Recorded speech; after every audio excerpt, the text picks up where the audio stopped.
Okay, this story is called The Dog and the Reflection. And the story comes from the book called Aesop's Fables. A fable is a sort of story. The Dog and His Reflection. A hungry dog was eating his dinner. "I could eat that all over again," said the dog, licking his lips. He looked at his mistress with big brown eyes. His mistress patted him on the head. Ow, ow, ow! No, patting is gentle. It's not smacking. It's gentle touching. Like a friendly touch, like that. Like this? Yeah, just gently tapping. Like this? Ow, ow, No, ow. not smacking. Like this? It's just gently, yes. That's right, that's patting. What's it? His mistress patted him on the head. "I'm sorry, hungry dog," she said, "but there will be no more dinner for you until later." The hungry dog licked her hand. He was sorry too. He fancied a big, juicy bone right now. "I'll go into the village," he said to himself, "and see if anyone has any scraps of food I could eat." When he reached the village, the hungry dog made straight for the butcher's shop. He pressed his nose against the window and looked at all the meat on display. Is that about the butcher? Yes, he's looking through the window at the meat here. He's looking at the meat and feeling very hungry. There was beef and lamb and pork and chicken. There were chops and ribs and succulent slices of pink ham. There were joints of meat so large the dog didn't think he could carry them, although he would have liked to have been able to try. Everything he saw made his mouth water more. You know, if your mouth is watering, it's because you want to eat it. "If only I could have just one of them," he drooled. "I don't think I would ever be hungry again." Watching the hungry dog from inside the shop was the butcher. He was a kind man, and when he saw the dog's face pressed against the window, he felt sorry for him. "I've never seen a hungrier-looking dog," he said to himself. Behind him, on a marble slab, was a juicy bone. It still had a lot of meat on it. "That will make a nice meal for him," thought the butcher. So he carried the bone out of the shop door and held it out to the dog.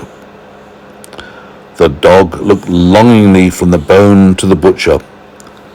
"It's yours," the butcher told him. Hardly daring to believe his luck, the hungry dog took the bone in his mouth. Then, wagging his tail to say, "Thank you," or "Thank you," he ran off. The dog didn't stop until he came to a bridge that crossed a small stream. This is the bridge going over the stream. "I'll rest here for a moment," he said to himself. And he looked over the bridge into the clear water running beneath. What a shock the dog had. Below him, in the water, he could see another dog. What do you think this other dog is? I don't know. Is it a dog under the water, do you think? I don't know. He thinks it's a dog under the water. But it's not, it's just his reflection, like looking in a mirror. Do you think that's a real dog? Well, No, it's just his reflection. no. Like your reflection when you look in the mirror. It's not another Aiden. It's just your reflection. So he's looking over the bridge into the water. Last chance. Hi, this So is another daddy and another chair. If you look in the mirror, that's right. I did one and that one. Yes, two of you. This Two. is another dad. This is That's right. another daddy. That's when you look in the mirror, there's two of us. What a shock he had. Below him in the water, he could see another dog. This dog had a juicy bone clamped between his teeth, just like he did.